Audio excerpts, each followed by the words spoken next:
Wow! If it isn't the Traveler and Paimon! Oh, have you seen the article I wrote about you?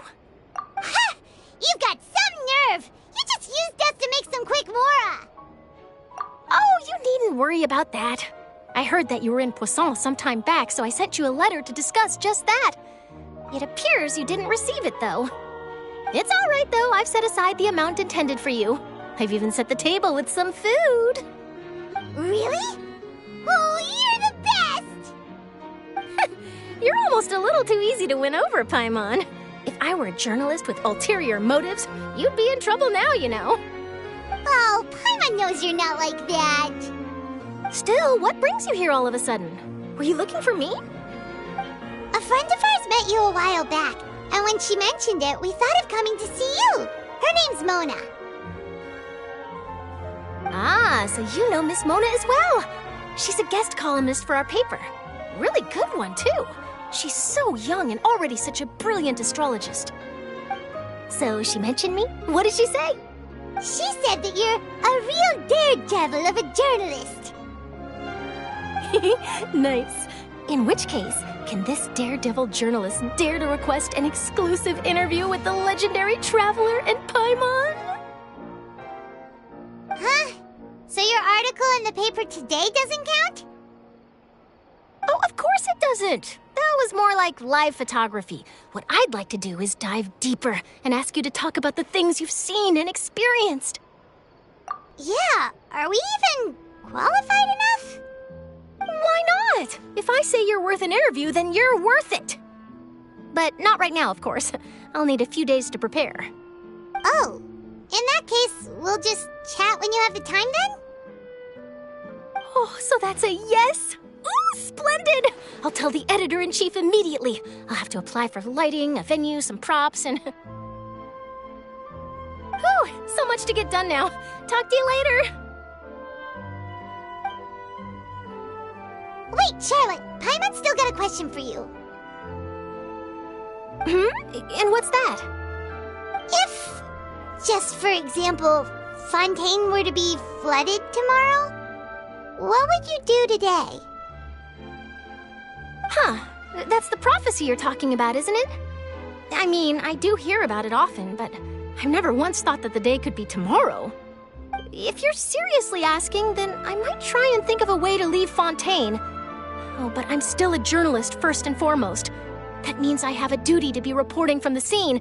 And secondly, I wouldn't forsake my homeland that easily. From what I've seen, most people don't know what they'd do should the worst come to pass. In truth, it might be better just to behave like normal rather than worry over such an end. So in all likelihood, I'd probably still be prepping at the office for that interview of ours. I know what you're thinking. That sounds a bit sad, but I've always believed that it's best to do what you enjoy. Just think about it. If this nation really were to be suddenly destroyed tomorrow, but I still successfully finish an exclusive interview with a truly unique person, then the story I would wind up writing would truly be timeless. And then do you know what I'd do? Well, I'd write that story, send it for printing, and use messenger pigeons to get copies out to the various nations as soon as possible. I'm not a dreamer, nor am I a workaholic, but I do love my job, and I'd be proud of leaving such an article behind. I guess you could say that I was born to be a journalist. But anyway, that's my answer. And on that note, I'll get back to my preparations. That's so nice. All of a sudden, Paimon actually kinda envies her. Anyway, let's go and take a look at the sea, shall we?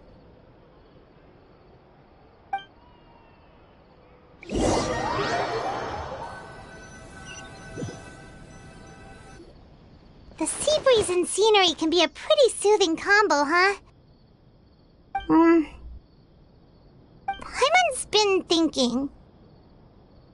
If it wasn't Fontaine, but all of Tevat that would be destroyed tomorrow, where would we go and what would we do? No, Paimon should ask, if you could choose, what would you like to do?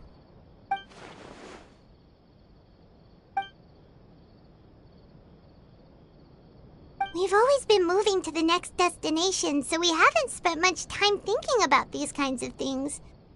You mean, still traveling? Huh. Wait, isn't that what we've always been doing?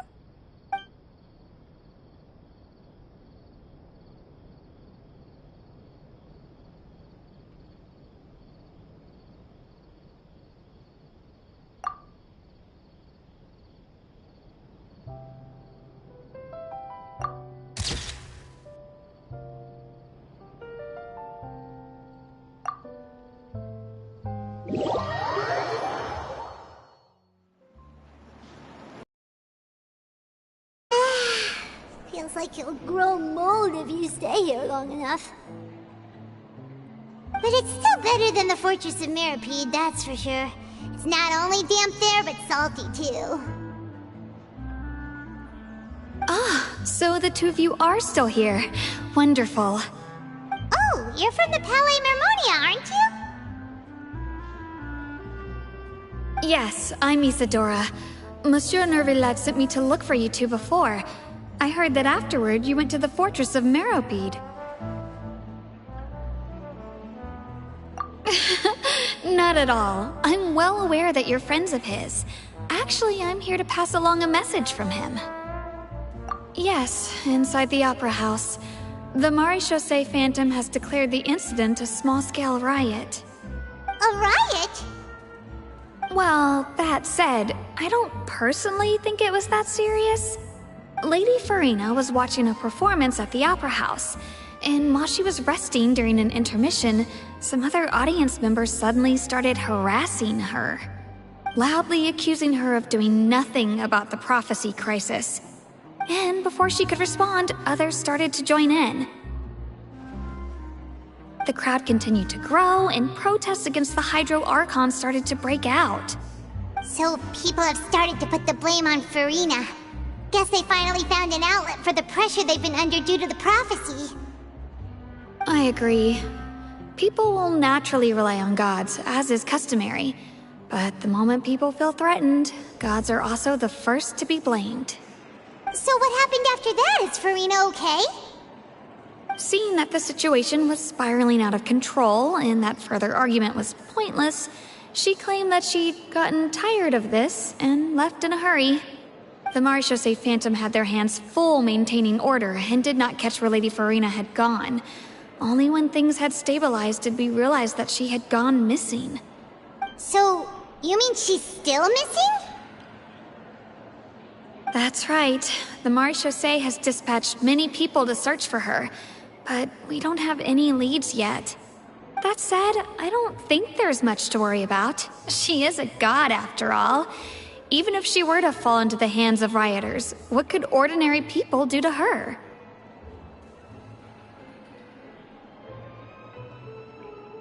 Good.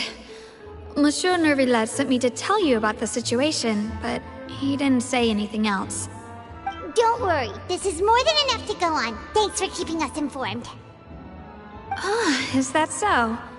Well, all right then. In that case, you two take care. I'll be heading back to the Palais now.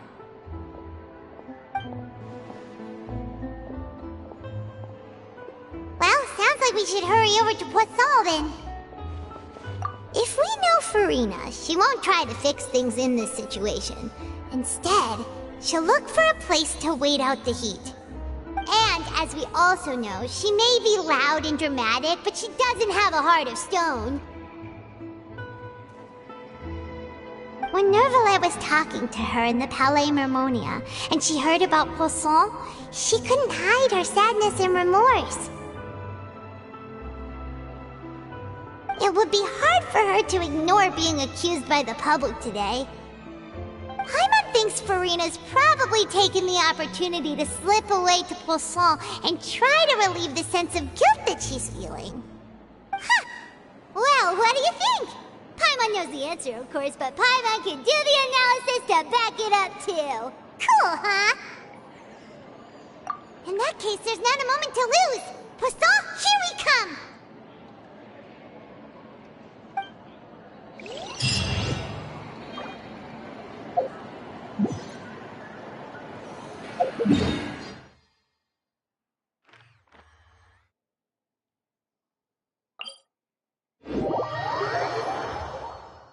This place looks deserted. Guess all the survivors must have evacuated already. All that's left here are signs of devastation. Could Farina really be here? Let's try to find her as soon as possible.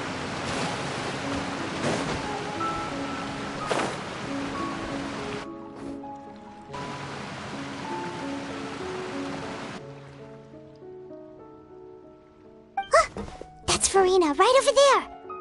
She really is here all on her own.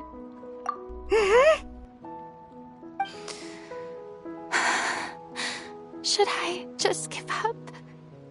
This is all meaningless. What was meant to happen did happen after all. Everyone's dead. I'm sorry. I'm so sorry. Give up, Farina. There's no point in holding out. I'm sorry. But what can I even do other than to repeat meaningless apologies over and over? Who's that? Don't worry, Farina. It's just us.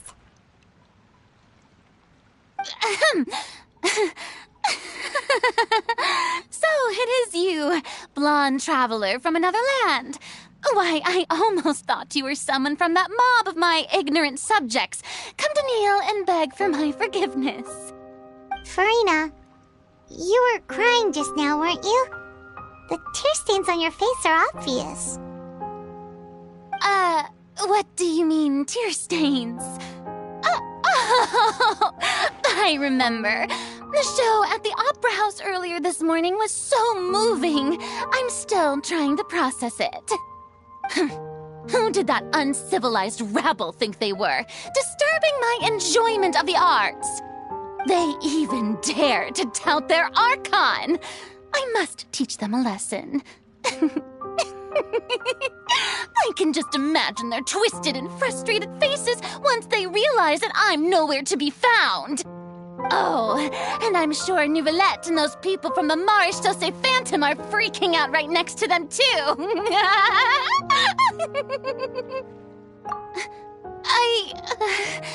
Of course not.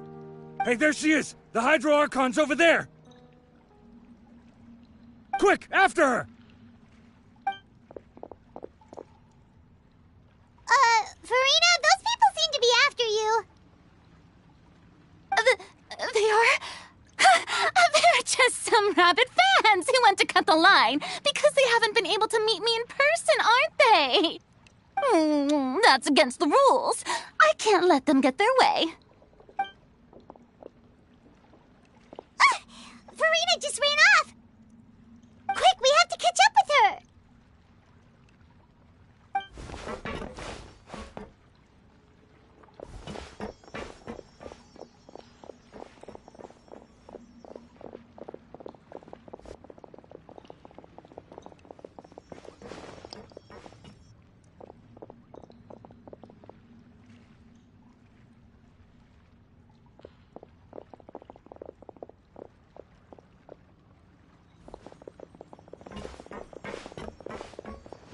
This should be the place, right?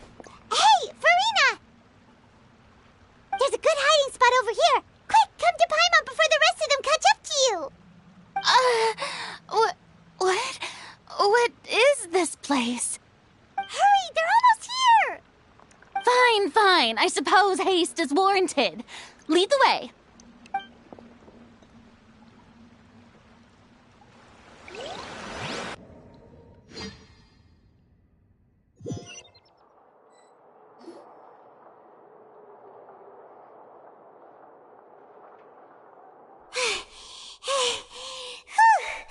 Paimon's exhausted.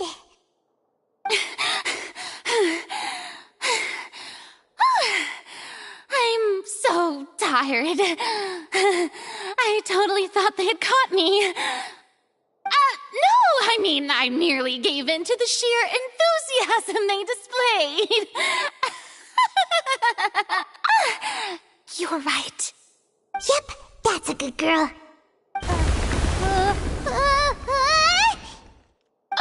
What's happening? The ground's shaking. Is it an earthquake? Yeah, a quake of this kind preceded the flooding in Poisson, didn't it? It can't be. It's happening again. Well, there's no need to worry too much about that. Neverlette's made some emergency plans, so the evacuation should go a lot smoother this time. Yeah, I hope you're right. But the people of Poisson, they've already...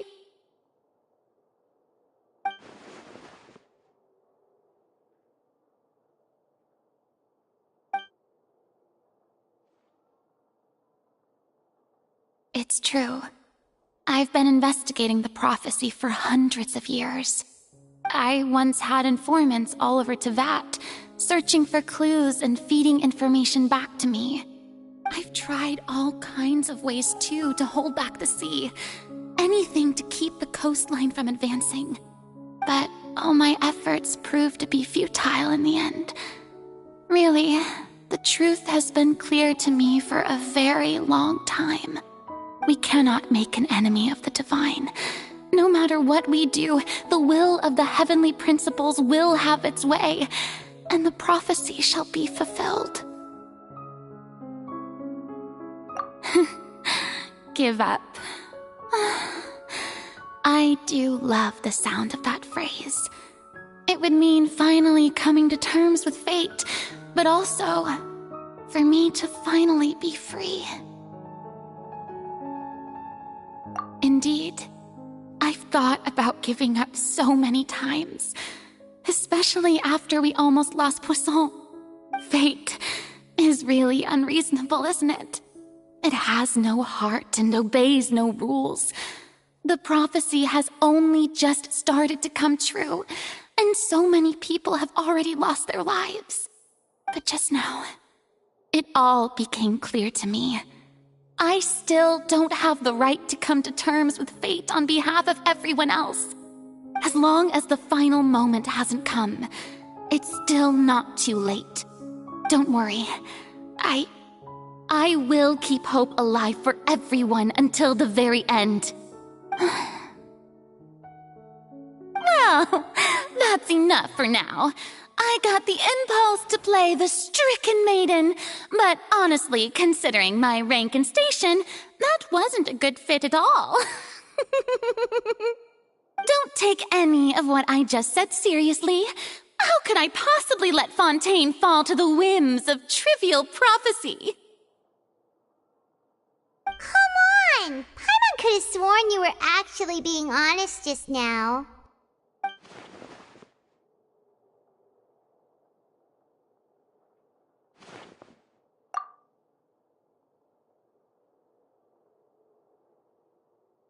Share my burden. That's impossible. It was fated right from the start that this would be my duty alone.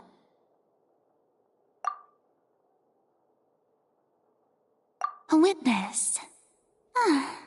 Yes, I've heard that you came to Tevat from beyond the stars, yes. In other words, you never belonged here.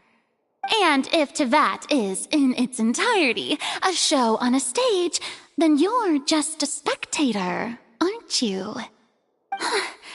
If that's the case...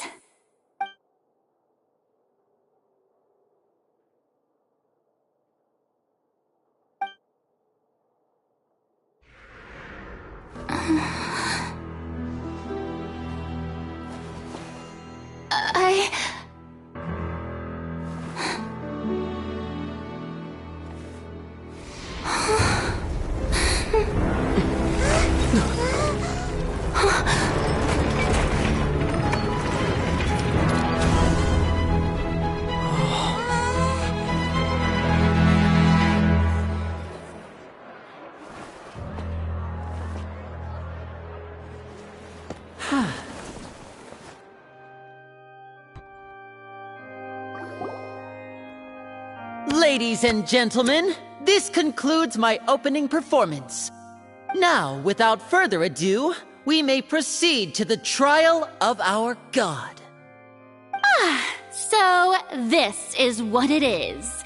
Yes, You deserve praise for the effort you took to raise the dramatic stakes.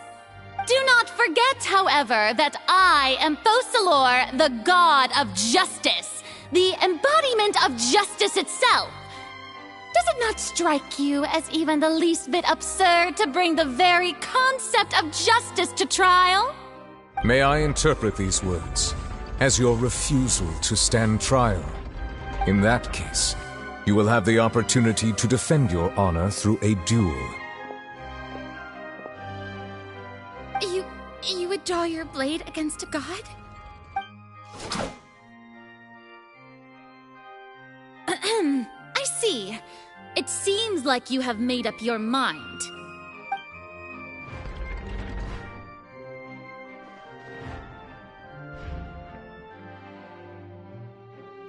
Paimon can't believe it. She just surrendered. What the heck is going on? Did I just see an Archon surrender to a human? Wow, how utterly humiliating. Lady Farina, what is the meaning of this? Shh! It would seem that there has been a misunderstanding. To be clear, the raising of both hands is not always an indication of surrender. Looking for excuses again, huh? I raised my hands just now to indicate my acceptance of the trial. No duel shall be necessary. I will admit that I've been running away for a long time. I'm sorry, everyone. I was unable to protect the people of Poisson. It is my duty to stand trial for my crimes. You are not the only ones to be disappointed in me. I, too, am exceedingly disappointed in myself. But now, it is time for the Hydro Archon to show you her courage and resolve. I, Farina, will use this trial to show the world the true meaning of justice! This time, I will protect you. Applaud and rejoice! One of the most outrageous and fantastical arcs known to the opera epiclese is now unfolding before your eyes. Mark my words, this shall be one of the most exhilarating and brilliant shows ever to grace the stage of Fontaine! The trial of the Hydro Archon, Focalor, will now begin! Woohoo! Oh, now we're making history! Why does it feel like Farina just took over the whole thing? Like, come on! Didn't she just get forced to stand trial for her crimes? Also, even though she's still acting super dramatic, she is taking this seriously this time, right? All right, then. Who will be my opponent in this trial? The court asks the prosecutor to please take the stand. Is that so? Very well. Then please speak, witness of Tivat, my accuser and fated opponent.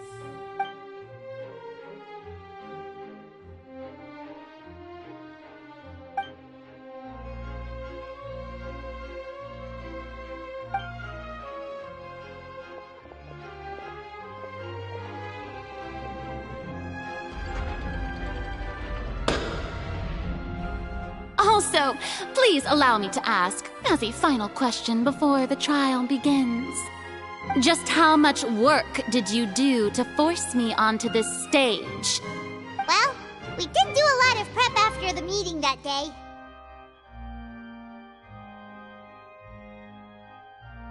I can go over the tasks assigned to the Spina di Rosula, since they were rather straightforward and easy. Navia, the president of the Spina di Rosula. Most of the people who participated in the disturbance this morning were my subordinates. They changed into plain clothes and came to the Opera House as regular audience members, waiting for the perfect opportunity to incite insurrection against you. The people's resentment against their Archon has been building as more and more of the prophecy is fulfilled. A spark was all we needed to turn smoldering anger into a flame. Moreover, according to our understanding and analysis of you, when something like that occurred, you would likely flee the scene and head to Poisson by yourself. So, we arranged for a second group to lie in wait there. So, you mean... the ones who scoured the settlement for me were also from the Spina? And their goal was to force you to step into the giant magic box so you may personally participate in the greatest magic performance in all of Fontanian history. That's right. That house was a magic box, rather than someone's residence. As the super ultimate version of the setup that I used when I first performed at the Opera Epiclese, the volume of the box was increased by a whole order of magnitude, and the distance it traversed was the entire gap between Poisson and Araneas. Its cargo, of course, was an Archon instead of a human. My thanks, Farina. Without your help, we could never have pulled off such an extraordinary performance. You're welcome? Of course, this performance was only made possible with Father's support. The House of the Hearth spent a massive amount of labor in Mora to pull this off. We had to select a location, construct the giant magic box, dig a tunnel, and open up a path through the water. It was a lot of work for all of us. So, in other words, the earthquake that we felt within the giant magic box was just a normal tremor from the transportation of the whole house? That's right. It wasn't a sign of another disaster to come. Then, I can guess Nervilette and Cloran's parts. You gathered a crowd, prepared a stage, and made sure that the champion duelist would be immediately ready for a fight. Also that as soon as I appeared on the stage, the trial may commence without a hitch. Am I right? Yes, that is correct. Well, Clorand, I must commend you for your courage. Only the most outstanding champion duelist in all of Fontaine would accept a duel with an Archon without flinching. Thank you. As for you, Traveler, I suppose your role was to keep me distracted with conversation once you found me in Poisson. You'd make sure that I didn't notice anything amiss before revealing yourself as my prosecutor once we'd arrived onto the stage. Oh?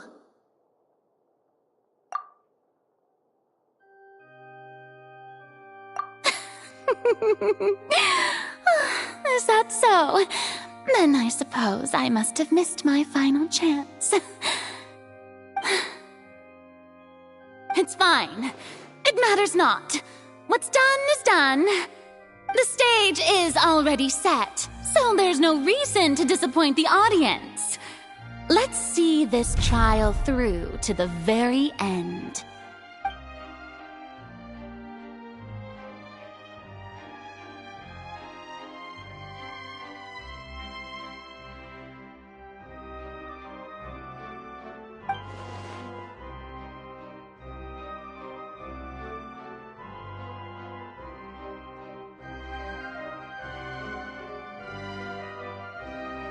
Sir Prosecutor, please allow me to pass this along. This is a document that Miss Charlotte applied for and received permission to share with you during the trial. According to her, it should speed up the proceedings. Huh? Charlotte wanted to give us something? Oh, so she's here too! Hey, Charlotte! Oh, let Paimon see. Isn't this the exclusive interview that she did with us before? So she's already finished it, huh? Wait, then that means this document is a perfect timeline of everything that's happened ever since we stepped foot in Fontaine! So in other words, we can refer to this anthology of evidence every time we want to use something from our journey as evidence for an argument! Let's quickly confirm the information in it. Just think of it as a refresher, alright? You defeated the Hydro Archon in the very first duel you took part in at the Opera House. That's one for the history books, all right.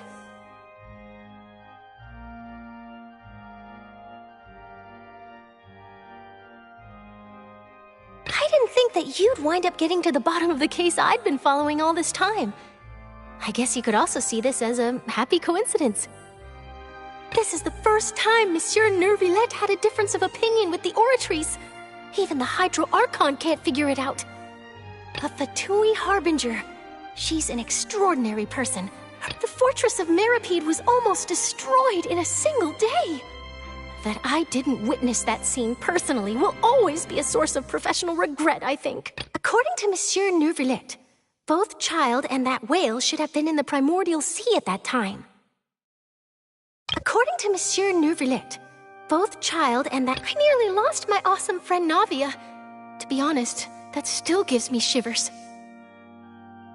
The words of someone as extraordinary as a witch can probably only be truly understood when something surreal happens to you.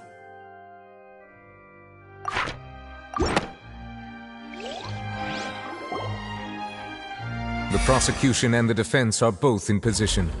The trial shall now begin. Oh, come on, Neuvillette. There's no need to repeat all the unimportant legalese. Just fast forward to the part where the prosecution lays out my offenses.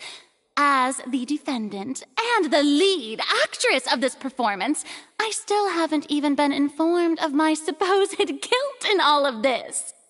Of course, it is only natural for humans to struggle to understand the actions of a god. However, you will need more than that to convict me of a crime. That's true, but my charge here is unrelated to your conduct as an Archon. Instead, I would like to charge you as a fraud who's never been the Archon in the first place. Wait, what was that? Lady Farina's a fraud? Hey, I came here thinking that we were going to try the Hydro Archon for forsaking her duty, but did I hear that right? She's not our Archon at all?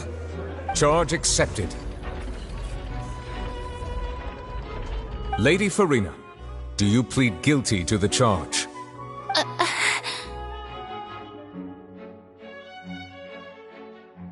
Lady Farina. I plead not guilty.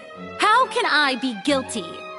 There is no way that I, Focalor, otherwise known as Farina de Fontaine, a member of the Seven and the Regina of all waters, kindreds, peoples, and laws of Fontaine, could be anything other than your true Archon. Yeah, even though Lady Farina can be rather eccentric, isn't it going too far to doubt her very identity? Yeah, I've never questioned her identity either. Sure, Lady Farina can be super irresponsible, but what grounds does that prosecutor have to make such a huge claim? I have cause to believe that common sense will prevail in this case. Many of the members of the audience have known me as the Hydro Archon ever since they were born. There would be no fooling their memory. See? Even the Oratrice has decided to show me its favor. Are you sure you want to commit to a charge that will never be upheld? If you wish to drop the case, I can promise you as the God of Justice that you will not have to face trial for making a false accusation. We will treat everything that's happened as a dramatic spectacle and move on with our lives. What do you say to that? Huh. An argument with near impossible odds, huh? We have to not only refute Farina's claims, but also overturn the long-held beliefs of the people. Well, I tried to give you the chance to surrender. If you must persist, then let me ask. If you believe I'm not the Archon, then what manner of being do you think I am? And if I was not the Archon, then how did I manage to live for over 500 years?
of all, you may be a member of another long-lived race, which would allow you to naturally possess an extended lifespan.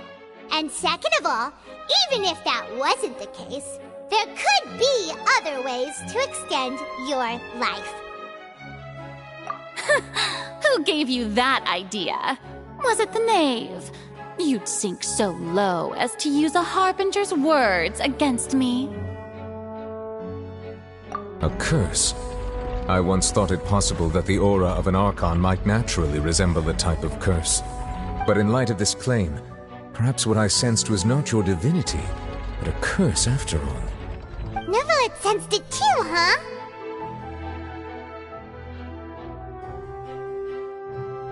Lady Farina is actually a human? Well, it is true that it's extremely difficult to tell humans and gods apart just by looking at them.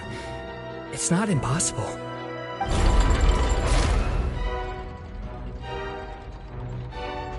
Well, don't start celebrating too early now.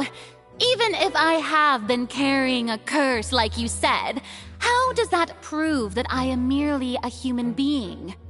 Besides, everyone knows that the main difference between a human and a god is the possession of authority. Gods can do what humans cannot. That's why they're worshipped as gods. For centuries, manifestations of my authority have served the nation of Fontaine. One need only to turn their eyes towards the Oratrice Mécanique d'Analyse Cardinal in this very opera house, or consider the endemnitium that is used in every aspect of life.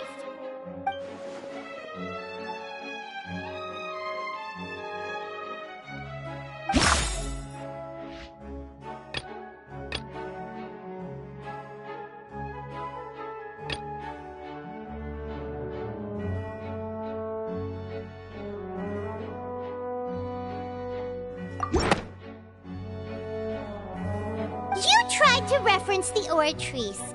But weren't you as confused as all the rest of us when the Oratrice declared Child to be guilty without any proof? Otherwise, you should have come up with a good explanation for that by now. Didn't I make myself clear at the time? The decisions of the gods are naturally difficult for humans to comprehend. There is no need to provide an explanation. Lady Farina, I believe a reminder of your current circumstances is in order.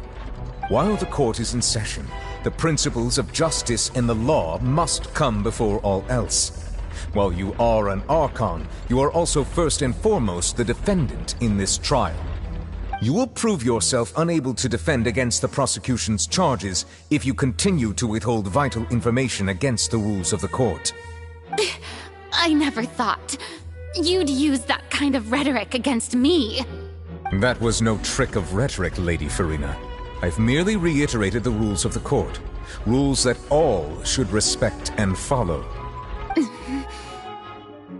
So, you neither knew why Child was declared guilty, nor did you understand the structure and operations of the Oratrice. Instead of having been created by you, the manifestations of authority you mentioned have been made by the real Hydro Archon, haven't they? The real Hydro Archon? Well, now you're really losing me. It is true that I did not know why the Oratrice gave out a guilty verdict that day. But the Oratrice handed out that verdict unilaterally, and it has been operating independently ever since it was first created. You can't argue that just because a divine creation is flawed, that the god behind it must also be no god at all. She's still throwing out all kinds of excuses. Seems like she's confident that we won't be able to produce proof that she has no power over the Oratrice.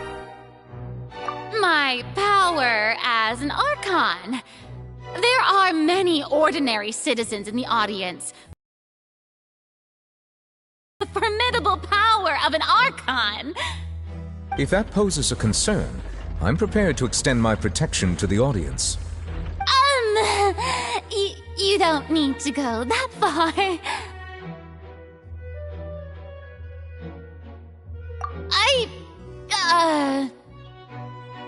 Aren't you the Hydro Archon? Or is it that you can't even wield the power of Hydro, much less the authority of a god? Indemnitium! Yes! It's all because of Indemnitium! All Archons derive their power from the faith of the people, and I've converted the people's faith in justice into Indemnitium! Thus did I give up all of my divine power to provide everyone with energy for their daily lives. Have you ever seen a more magnanimous god? Isn't that a huge stretch? Yeah, no matter how generous an Archon can be, how could they give up all their power? Can a god with no power even still be called a god?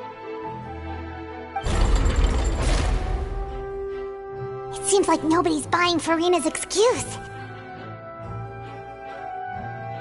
Hey, come now, everyone! Please don't stare at me as if I was a liar!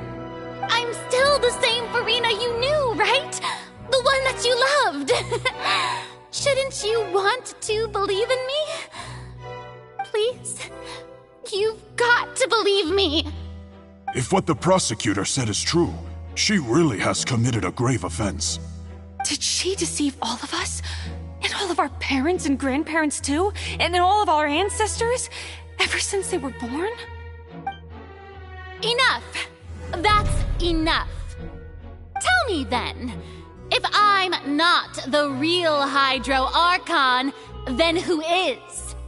If you have no evidence of another Hydro Archon's existence, nor can you find anyone who can back up their claim to be such, then what grounds have you to say that I'm not actually the real deal? Wow, she came up with yet another argument. How can we refute her now? Seems like she really doesn't want to give up.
It has been established that all Fontanians can dissolve in water from the primordial sea.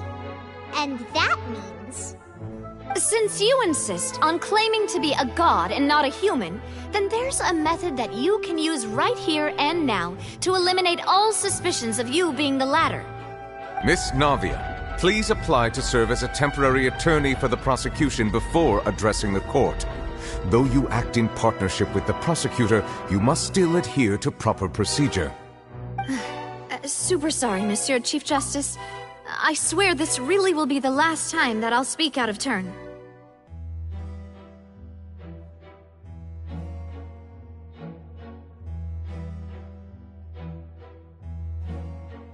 Now, I've brought some seawater from Poisson. As everyone knows, a massive flood struck the area not long ago, taking many lives, including those of some of my closest friends. So, Miss Furina, would you dare to touch some of this seawater? If we are to believe that you are indeed the real Hydro Archon, touching the seawater would have no effect on you. All it should do is strengthen your case. But if you don't dare to touch it, then we would have basically proved the reverse. Oh, and I must remind you that after the disaster at Poisson, nobody wants to see any more people dissolve. I do hope you'll act prudently and choose the simpler path of admitting guilt. Navia from the Spina di Rasula. The Spina has governed Poisson for many years. I guess her suggestion is valid. If Lady Farina is indeed just a human, she's probably Fontanian like all the rest of us. Would she really dare to try?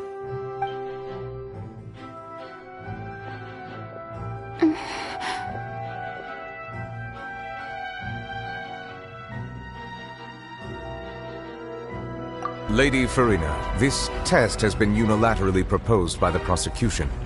As it falls outside the realm of standard court proceedings, you possess the right to decline participation. Well, of course he had to tell her that. But refusing to participate is basically the same as a confession of guilt. She's just staring at the water without saying a single word. It really does seem like she's quite terrified of it. That could only mean... What's going on? Is she really planning to... that's not what we thought she would... Due to the inherent risk of the test, Lady Farina, you may... Hey!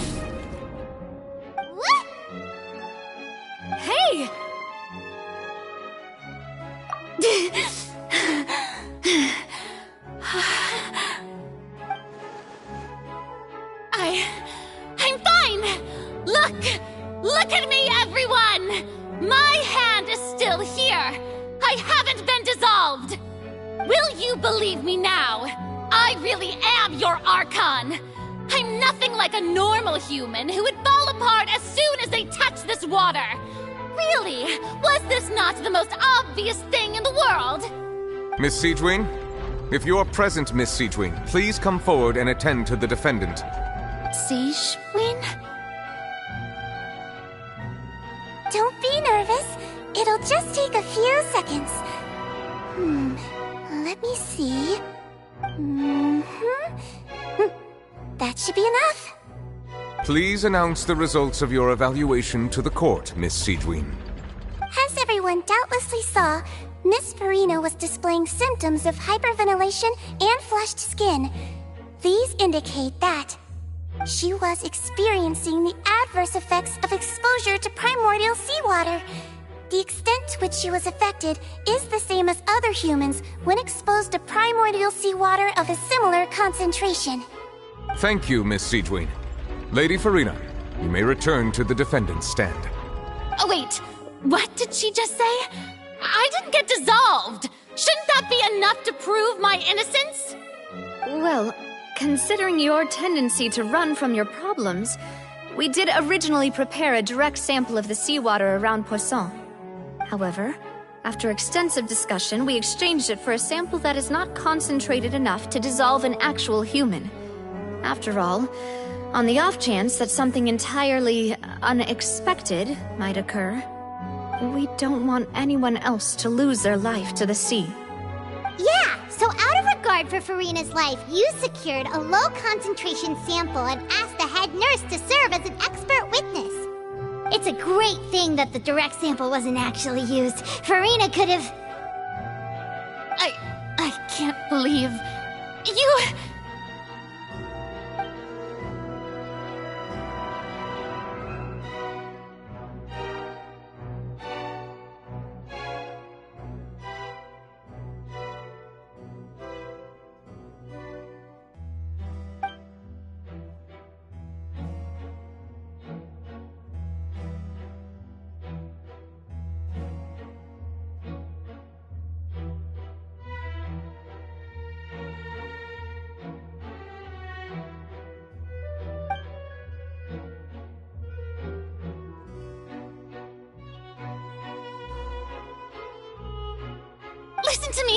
Listen to me, everyone! Please don't give me such cold and disdainful looks! what happened just now didn't prove a single thing! Think about it! How can you conclusively prove that an Archon can't also be affected by the primordial seawater? Also, if I was really just a human, why would I dare to just put my hand in that kind of water?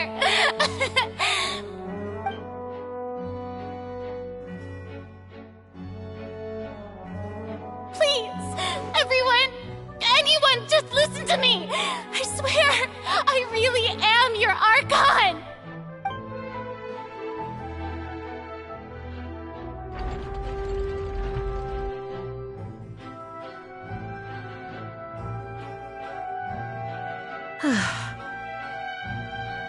I don't think anything she says at this point will sway anyone. The odds are just too stacked against her now. With all the things that have been said, Paimon doesn't think there's any way left for Furina to win. I believe the time for arguments and presentation of evidence has come to an end. If there are no objections, we will move on to the final judgment.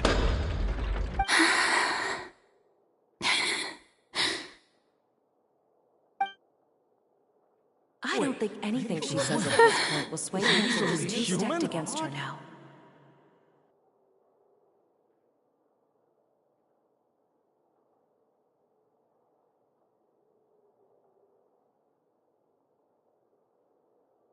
In my capacity as Chief Justice, I shall now render judgment on Furina's misrepresentation of herself as the Archon of Fontaine.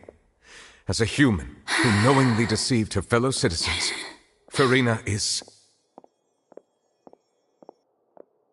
guilty.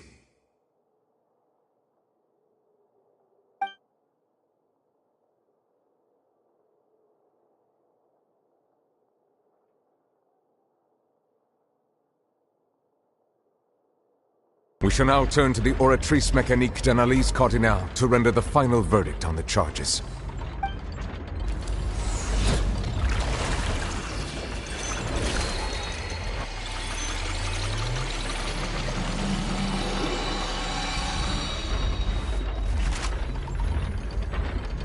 According to the judgment of the Oratrice Mécanique d'Analyse Cardinale, Furina is... Well, what's wrong? What's the Oratrice's verdict? No, the Oratrice also displays a guilty verdict. Isn't that correct then? However, the exact wording of the verdict is thus. The Hydro Archon, guilty, to be punished via the death sentence. The death sentence? That's actually one of the available sentences? I've always thought that it was just a myth. The one and only time the death sentence has been handed out at the court, and it's been given to the very person we've worshipped as the god of justice? What an unexpected twist. Furina's been sentenced to death by the Oratrice? We just wanted to use the trial to show her the seriousness of things so she'd tell us the truth. How did things escalate this quickly? This outcome is indeed quite strange. According to Fontaine's current definitions of justice, as well as its recommendations for criminal sentences, is this sentence really appropriate for the crimes that have been committed? Yeah! Even Fache wasn't sentenced to death by the Oratrice. You know, the real evil mastermind behind the serial disappearances case. Indeed. Not only is Furina's sentence overly excessive, the very point of our trial today was also to prove that Furina has never been the Hydro Archon in the first place. But now, the Oratrice seems to have deliberately invoked the title of the Hydro Archon. What does this mean?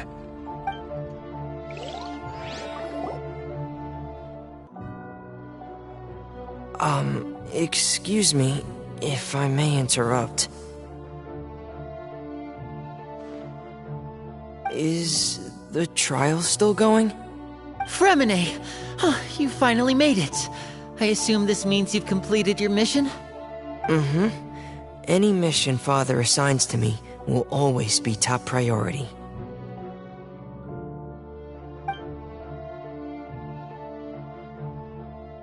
Is that the first prophecy slate?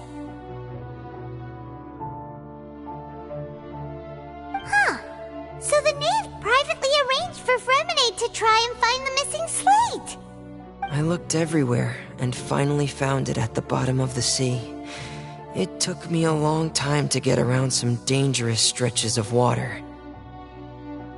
But has the trial already concluded? Then, doesn't that mean I've come too late? Oh no. Father will be disappointed in me.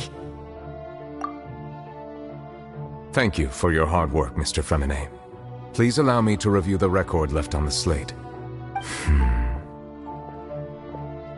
Traveler, I believe that you have already seen the other existing slates. I would like you to come here and confirm their contents.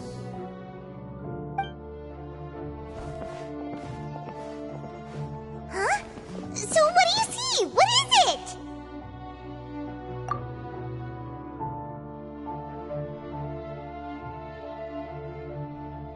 I believe I've now made sense of the Hydro Archon's crime. It has to do with Fontaine's lost history. Huh? Isn't the Hydro Archon just guilty of deceiving her people? Oh, wait, no, that's Farina, and we've already proven that she's not the Hydro Archon. So when you say Hydro Archon, do you mean the real Hydro Archon we've been kinda talking about? In truth, everything that you've encountered in Fontaine up until this point can be traced back to the contents of these stone slates. However, I'm uncertain as to how much sense they currently make to you. Okay, let's try to recall the contents of the other 3 stone slates. Paimon will do her best to help you remember.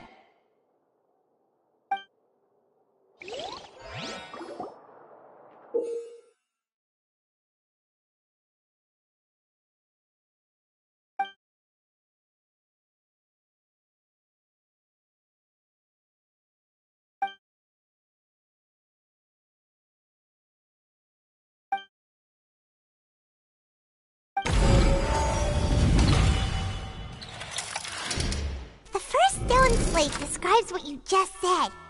It seems to show the previous Hydro Archon using her divine power, and then the Oceanids turn into humans. Does that mean that Fontanians are transformed Oceanids? Oh, Paimon wasn't expecting that. But if Oceanids can turn into humans, then perhaps this process can be reversed as well. The second stone slate shows Celestia floating in the sky, and the Hydro Archon and her people worshipping it together. But the heavens still brought judgment down upon them. This must be the point when the Hydro Archon and the Fontanians were branded with their original sin. Does this mean that the original sin and the Hydro Archon sin are the same thing? The third slate shows the Hydro Archon sinking into the sea surrounded by many people.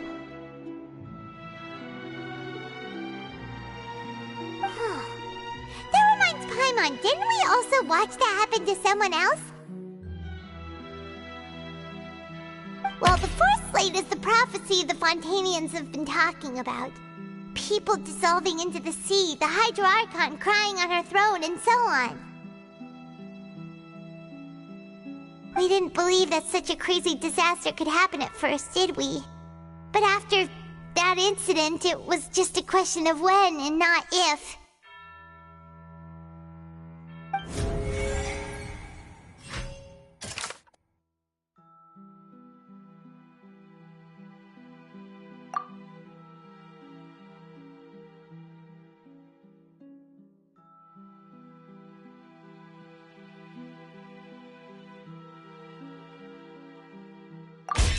We know from the case of the serial disappearances of young women that Fontanians can be dissolved in primordial seawater, and the first stone slate tells us that long ago, the Hydro Archon used her power to turn Oceanids into humans. This might be the reason that Fontanians can dissolve.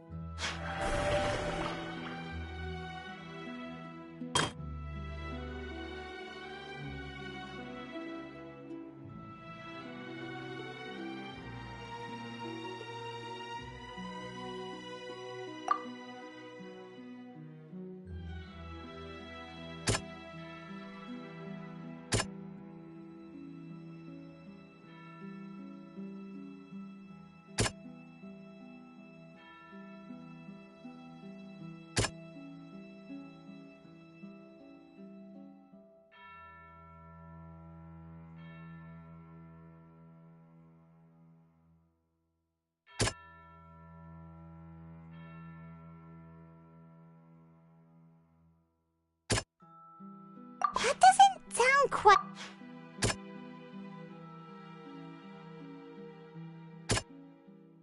That doesn't sound... That doesn't sound... Perhaps what is about to take place has all happened before. The true sin of the Hydro Archon that Nervalette mentioned, and the original sin cast down on the people of Fontaine by Celestia, has recorded on the stone slates.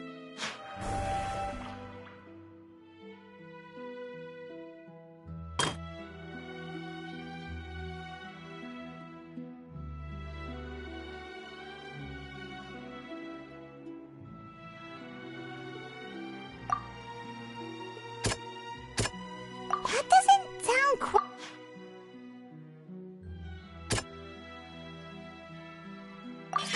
It's not as simple as falling into the sea. When Navia fell into the sea, her consciousness was subjected to judgment. The stone slates show the people gathered around the Hydro Archon in the sea.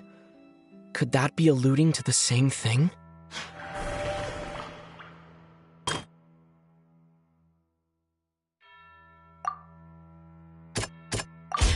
The prophecy from the stone slates found its way into society, but not many people believed it at first. The fortress of Meropide was nearly flooded with primordial seawater, which we know can cause Fontainians to dissolve. It seems increasingly likely that the prophecy may come true. If we hadn't dealt with it in time, things could have gone very badly. They'll dissolve into the primordial sea but won't cease to exist. Their essence will flow in the seawater, converge, and take the form of an Oceanid. The Hydro Archon was sentenced to death in court, shocking everyone present. Perhaps this means that her sin was actually Fontaine's original sin. Navia fell into the water inside those ruins, and she nearly dissolved. She was surrounded by the people of Poisson in a court within her consciousness, and was forced to take part in a trial meant to make her stay. The eruption of the primordial sea at the fortress of Meropide was the surest sign that the prophecy was about to come to pass no matter what. The stone slate's contents can all be verified by recent events. If we combine what we know together, loads of truth should come to light.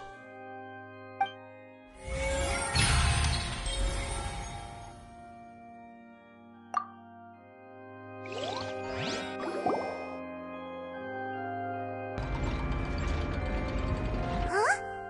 Oh, Paimon gets it now! So that's how you can make sense of it. But then it feels like we're going to have to share some truly shocking revelations. Let's hear them. Incredible. Linny, did you hear that? We're not real humans. All Fontainians were originally created by the late previous Hydro Archon, with Oceanids as their basis. The evidence for that can be found in how only Fontainians could dissolve in primordial seawater, and how all the girls Vacher dissolved were also turned into Oceanids.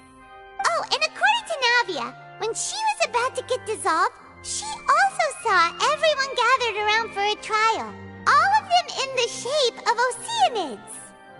Indeed. Yeah, and it follows from the content of the first slate that she probably angered Celestia by creating humans without prior permission. That could also explain why the Oratrice judged the Hydro Archon to be guilty. It's to account for that ancient sin. The Hydro Archon's true sin was creating us? And yet, after many hundreds of years, the Hydro Archon's creations have turned around to try to judge the Archon within the Opera Epiclese. The twists of history are often the most unexpected of all. Yeah, isn't the image here just like when Navia fell into the sea?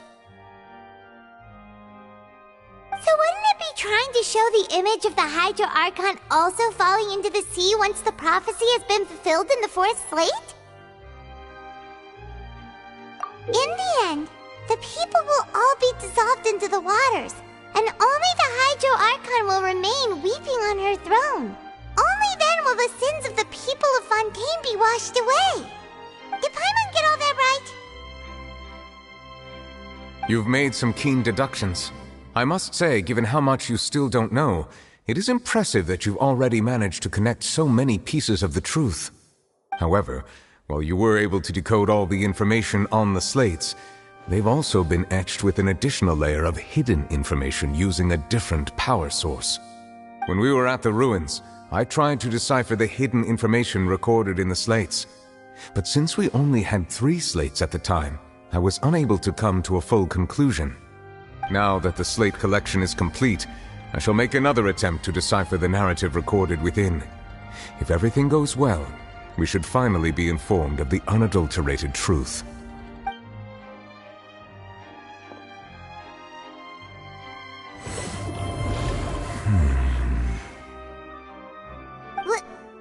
Well? Did you get it?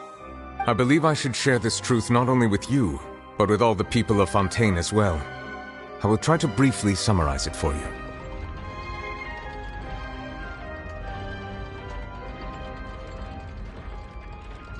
Your hypotheses regarding the origin of Fontainians and the sin of the Hydro Archon were both correct. In the Fontaine of old, the previous Hydro Archon sensed the yearning of her Oceanid familiars for life on land.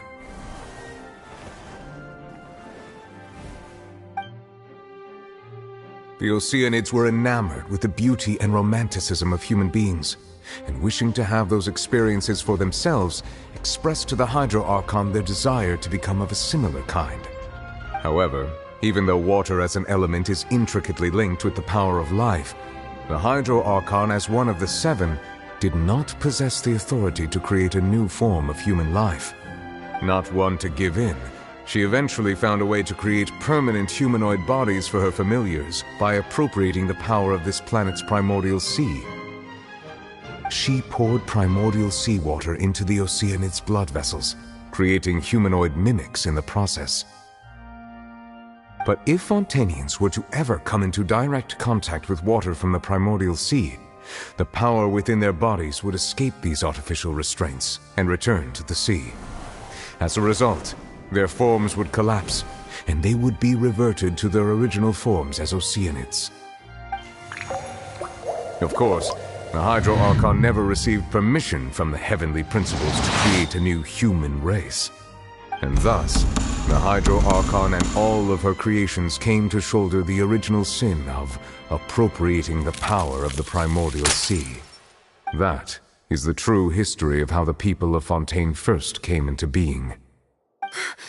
So we were all Oceanids before we turned into human beings? That's way too much information for me. I think I'm just going to pretend that I never heard a single thing. Wait, but if that's the truth, we can't let the Hydro Archon be sentenced to death. After all, her only sin was creating us. This really might be too much information for your regular Fontainian, but it does answer a lot of our questions. Alas, your hypothesis regarding the 3rd and 4th stone slates was inaccurate. The slates' respective positions are, in fact, correct.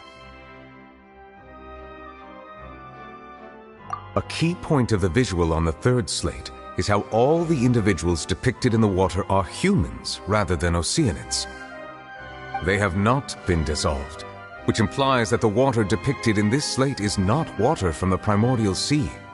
The nation of Fontaine is the nation of Hydro, as well as the nation of trials and justice. Instead of being the literal element, the water in the scene symbolizes judgment and justice. You may also recall Navia's experience. When she fell into the sea, her consciousness was surrounded by that of many others who intended to hold a trial to determine her fate.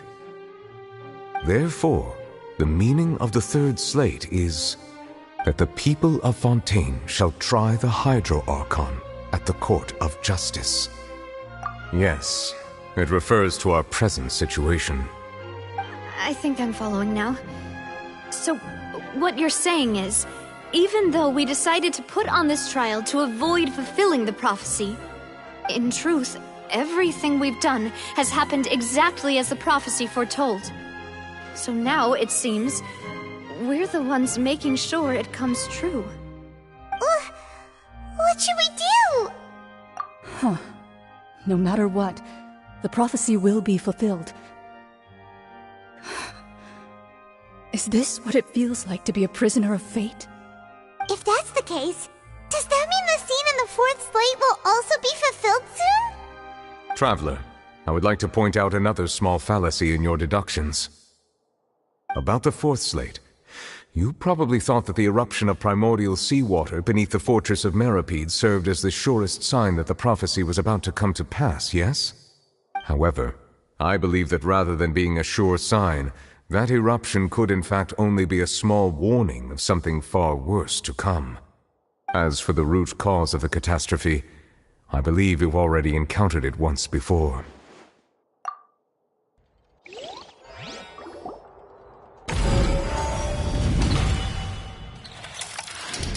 This eruption was just a small warning of the things to come. We must find the root cause of the disaster.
It was both dream and reality.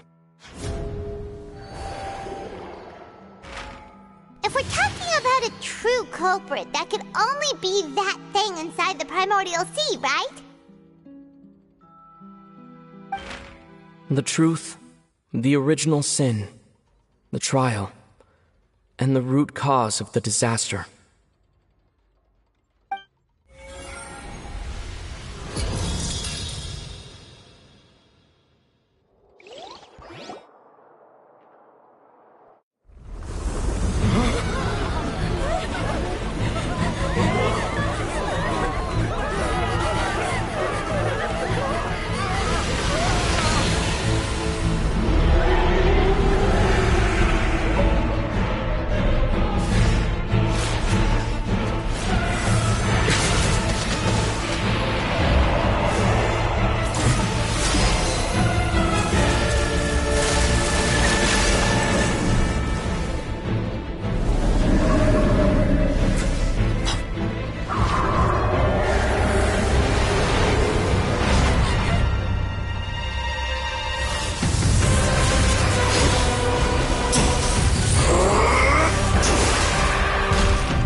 That's way too close! How did that thing just burst into the Opera House? Wait, was that the huge whale you saw in your dream? So we've met it at last. I understand very well why it has chosen to make an appearance here. That whale does not belong to Tevat. It is a monster that has traversed the stars, weeping all the while. It has been greedily consuming the energy from the planet's primordial sea, using it to grow. That is the main cause for the rising sea levels. And once it has finished consuming all of the energy contained within the sea, its next step will be... You said that when the Hydro Archon first created Fontanians out of Oceanids, she filled their blood vessels with primordial seawater. Precisely. That whale finds the blood of Fontanians nigh impossible to resist. Therefore, when it left the primordial sea, it decided to make its next stop a packed opera house full of food. Food in the form of Fontanians. We just barely managed to push it back, right? In that case, won't it come back to target the people again once it's managed to recover its strength? That is correct. Indeed, it is more accurate to say that we should thank that Harbinger for buying us some time. Without him, the whale would have likely come onto land far sooner. From the way he looked, he must have been fighting the creature for quite a long time. That battle maniac. We've always known that he had a special connection with that whale, but we definitely didn't expect it to help us out like this. Anyway, now that we know that this whale is the actual cause of the disaster recorded in the prophecy, all we need to do to stop the prophecy would be to find a way to beat it up, right? It is too late. It had already absorbed too much of the primordial sea's energy before we could notice it. At this point, it has become practically integrated with the sea itself. Even if the entirety of Tevat were to be destroyed, it could still survive and swim off towards some other world. That's not something I will accept. We've already done everything we can, and we even found the true culprit. We've come so far. You can't just tell me that the last hurdle is some impossible foe. That's just not fair. Indeed, that's not how a grand performance should end. I'll fight it to the end, no matter what. So the prophecy will be fulfilled no matter what, huh?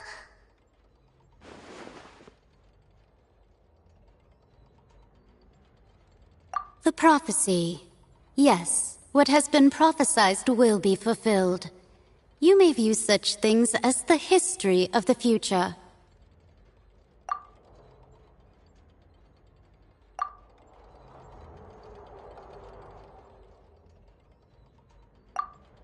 Just as prophecies are usually only the future as seen from the perspectives of the gods, could things be happening in hidden corners where the gods' gaze does not fall?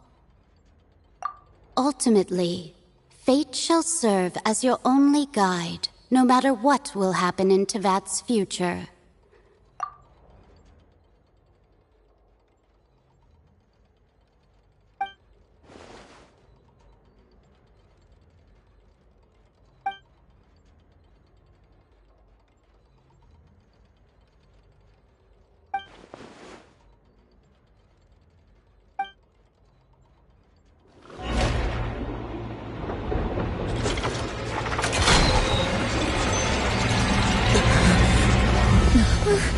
What's happening with the oratories? I believe it is preparing to carry out the death sentence.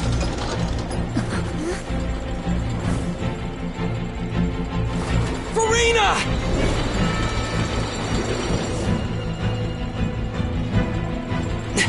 No, I still need answers.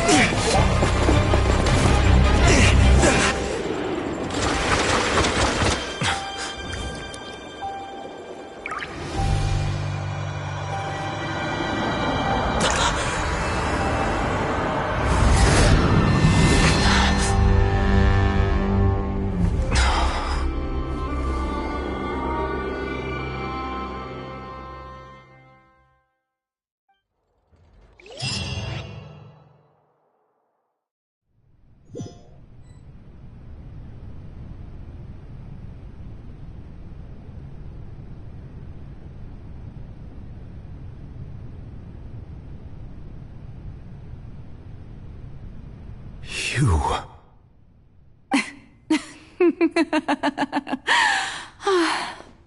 Sorry.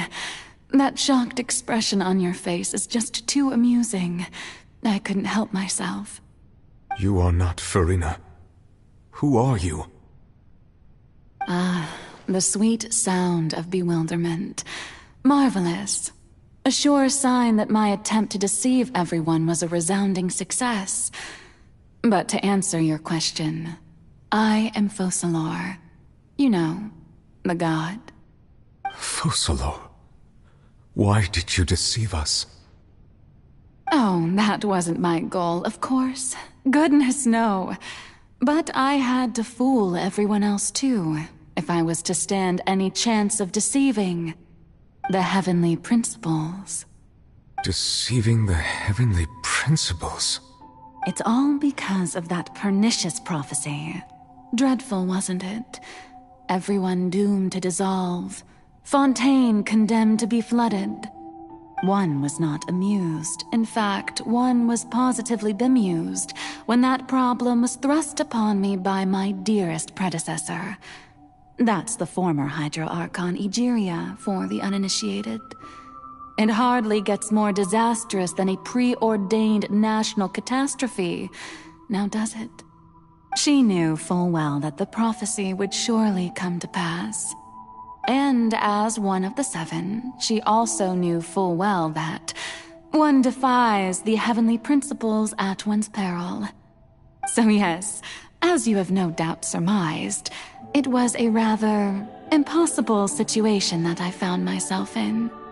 I spent a terribly long time mulling it over, alone on the ocean floor. And I was almost growing barnacles by the time I finally realized there was only one possible solution to this confounding conundrum. I had to outwit the heavenly principles, allow the prophecy to be fulfilled, ostensibly at least, while saving everyone at the same time. I'm a genius, I know. I can only assume that's why Egeria chose me as her successor. Although, looking back now, it was hardly the inheritance one dreams of. Between the task of saving the nation, the quotidian duties of the Hydro Archon, and not to mention the original sin of creating a new race of humans, I dare say she left me quite a colossal mess to clean up. But one can only play the hand one is dealt. I did not choose this, any more than I chose to be one of her Oceanid familiars. So you were also once one of the Oceanids, transformed into a human by Egeria's hand? Yes, I was. I always dreamed of becoming human. And I still do, even now. In my eyes, to be human is to be part of the greatest opera ever known. After becoming a god, I separated my divinity from my body and spirit, leaving behind only a self that was as naive and bewildered as my past self on her first day as a human being. The me you see before you now is that divinity. And the human counterpart I left behind, I named Farina. She could feel joy, sorrow, and everything in between. She could be as vain and conceited, or as meek and vulnerable as she wished. Her strengths were of a kind only a human could possess, as were her shortcomings. But in my eyes, Farina's humanity was what made her perfect. She was perfectly human in every way. The person I always wanted to be. Anyway, so then I cursed her. All part of the plan, of course. The plan to deceive the heavenly principles. Do you still remember the final scene of the prophecy? The Hydra Archon alone, weeping on her throne. In order that the prophecy might appear fulfilled, I invited Farina to be an actress, to play the part of the Hydro Archon in the prophecy. Under the curse I placed on her, so long as I, Focalor's divinity, continued to exist, she could not die. But nor was she free to live her life in the pursuit of happiness. Instead, she was forced to take the stage in the opera house, to embrace the role of leading lady, to forever play the part of the god from the prophecy, all to create a deceitful appearance of that prophecy coming to pass. I suppose now you probably understand why your court is called the Opera Epiclese. But Farina is only human, isn't she? Even though she has had a long life, her mind is no stronger than that of any other ordinary human being. I cannot begin to fathom what she has had to endure. It must have been torture for her. It has indeed. And although she is, in a sense, me in human form, I most definitely owe her an apology for it. It's been 500 years, and all along, she's been playing her part in the most unimaginably long, unbearably lonely, and agonizingly painful opera of all time.